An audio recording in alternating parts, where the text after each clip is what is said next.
Atención en crisis, traumas. Es un tema que poco conocemos, poco entendemos, pero que muchas veces, muchos ciclos vitales de la familia pueden llevarnos a este tipo de crisis, porque hay diferentes tipos de crisis. Mi nombre es Ivonne Cerdas, soy terapeuta de familia y de pareja, y hoy quería hacer un recorrido pequeño sobre los tipos de crisis y por qué y qué provoca la crisis. En el caso de una atención en crisis, podría ser por algo accidental, algo natural, algo que no se esperaba. Inclusive, ciclos vitales del ser humano pueden generar crisis en las personas. El nacimiento de un hijo, un embarazo que se nos complica. Pensando en la etapa primaria de embarazo, a veces han habido embarazos orbitales, que son embarazos que no llegaron a su término, pero que ya estaban con todas las condiciones para conocer a ese nuevo bebé, y por circunstancias de la madre o del niño, al final hay una pérdida, hay un duelo. El embarazo orbital,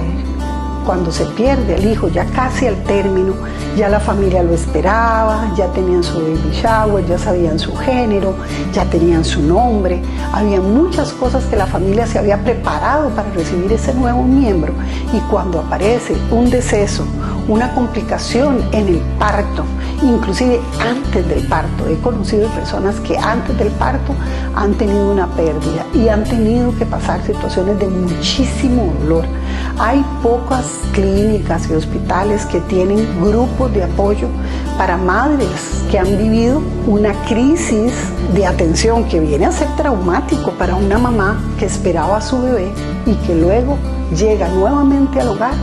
sin el bebé, pero con todos los síntomas que tiene una situación posparto: el amamantamiento, la leche, el cambio físico, hormonal, pero ya sin su bebé. Un tiempo, hace tal vez unos 10, 15 años,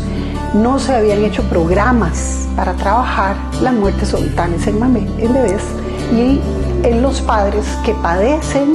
y pasan por este tipo de pérdidas.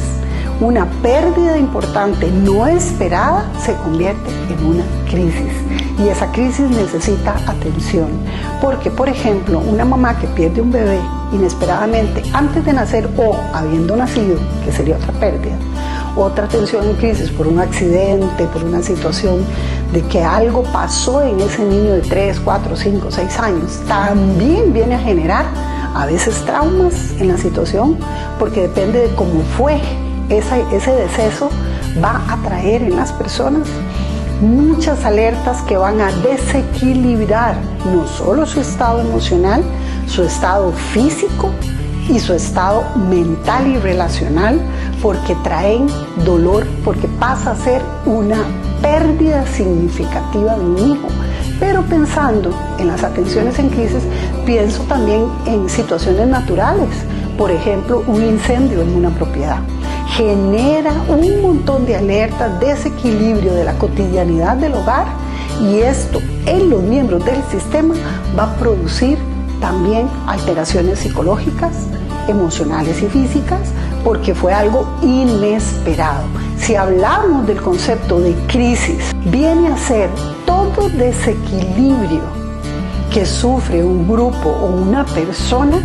con un evento que puede generar un shock o un trauma, porque era algo que no se esperaba en la rutina y en el ciclo vital natural de la familia.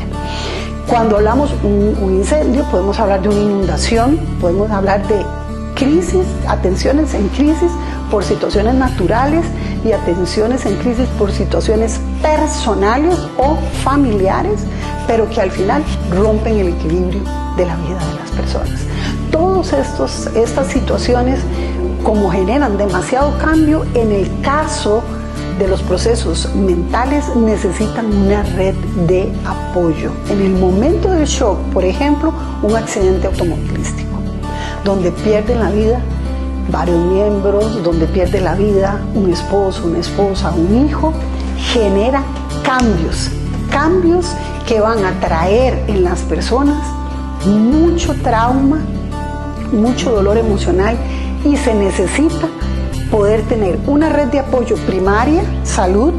médicos, porque a veces el dolor es tan grande que puede haber hasta desestructuración mental de la persona que puede llevar a situaciones de delirio, y en estos casos se necesita medicamento, hospital, personas que escuchen, red de apoyo, psicólogo, para poder permitir que las personas se vayan recuperando. Y a veces el tiempo probado puede ser de 4 a 6 semanas donde el trauma y el shock está, y hay que ir nivelando a las personas dependiendo de su estilo de vida, su personalidad o su relación con lo que se perdió. Entonces, recuerden, la atención en crisis necesita una red. Cuando pasen situaciones como estas, es muy